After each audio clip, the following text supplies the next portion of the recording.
I just want to talk a little bit about the FCC, some misconceptions that people in our industry have. The first thing I want to say before I get started, and I want you all to view everything through this lens, don't panic. The FCC does not have a bunch of black-clad ninja engineers out there kicking in doors and looking for people to arrest.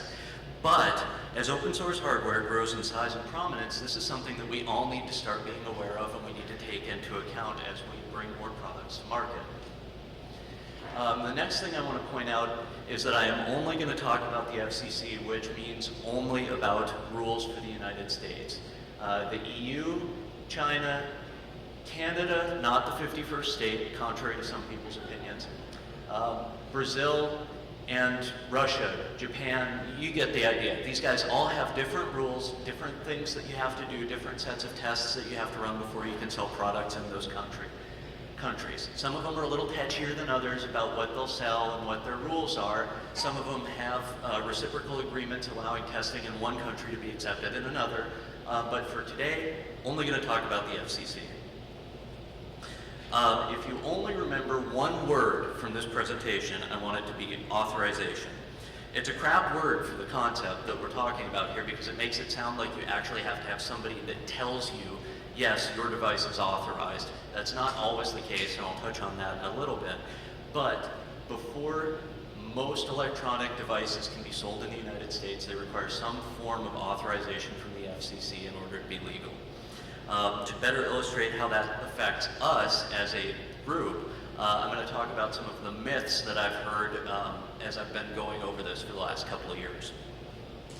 The first one, and by far the most common, is my product is a development tool, so it's exempt from the FCC rules. I'm going to say this very clearly. There's not an exemption for development tools. That is not a thing. The exemption list is really short. Basically, things for use in transportation vehicles, public utilities, industrial, commercial, or medical test equipment, appliances, things like washer, dryer, stuff like that. What's useful as a loophole, not a loophole, but an actual exemption for us, is devices using less than 6 nanowatts. So I think some people here know how hard that is to develop.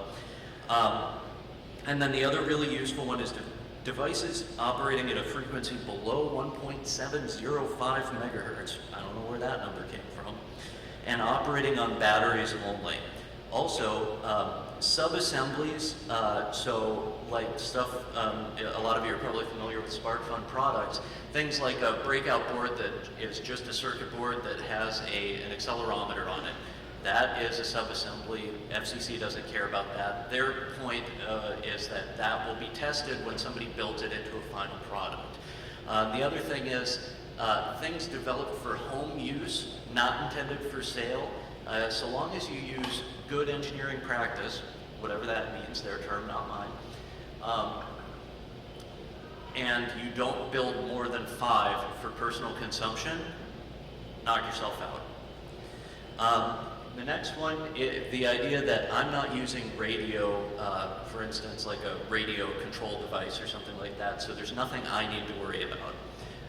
Or its close cousin, I'm using an authorized module, for instance, an XB, that's kind of the gold standard these days. So I don't need to worry about it. The fact of the matter is, pretty much anything that uses digital electronics, again, above that 1.705 megahertz magic number, the FCC cares about those devices. You've seen these labels. Many of these things look a little familiar.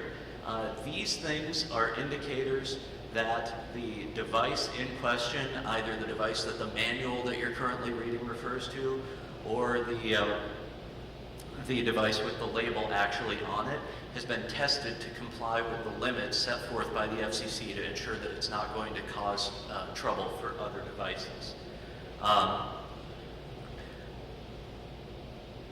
The next myth, we are too small of an outfit to need to worry about this. Essentially, the FCC will never notice us. Earlier this year, the FCC actually fined a retiree who who was assembling low-power AM transmitter kits. Now, he was buying the kits from somebody else and assembling them and then selling them to people who couldn't pick up a soldering iron on their own. And they fined him for doing this, and they shut him down. Back in 2006, I like this is one of my favorites. An FCC agent found an improperly labeled novelty FM radio in the Seattle Space Needle gift shop, and the importer of that radio from China ended up paying $7,000 for that infraction. I love the thought of, like, you know, guy on vacation checking the bottom of this radio and, oh, it doesn't have the right sticker. So even fairly small and fairly niche products, all it takes is you got to fall under the wrong person's attention at the wrong time. The other one that I hear is we can't afford it, so why worry about it? And this one, this is one that really bothers me. I see people talking about this online in their forums, and somebody will pose the question, well, you know, what do I need to do to make sure this is acceptable? And somebody else will say, well, you have to go to such and such a lab and you have to pay them X thousand dollars, X usually being somewhere between 20 and 40. The fact is that for unintentional radiators, I've found that $1,000 to $1,500 is usually the range that it costs. If you use an approved module, something like an XB, you can stay in that unintentional radiator category, and you don't have to redo the intentional radiator testing, so it keeps your costs down. If you really want to go whole hog, get yourself an FCC ID, the whole 9 yards, knock yourself out, that's going to run you about 10 or 12 grand, but that's still less than the 40 or 50,000, you know, whatever that is floating around on the internet. And the last thing that I hear, people get, you know, they'll get cunning and they think they're going to be devious, and they'll say, I'll just make it a kit and that'll fix everything. But the FCC regulations specifically address kits, even the devious buggers. Even kits where not all of the parts are included in the kit. They require that you assemble the kits and do some testing of the assembled kits to ensure that they are going to meet the category of product that you intend to sell them. If you guys have any questions, I'd love to hear from you. Give me an email, mike.hord@SparkFun. I'll be wandering around for the rest of the evening. Start looking for me at the SparkFun booth, and I'll try and answer any questions that you have. I know a few of you probably have some. So, thank you very much.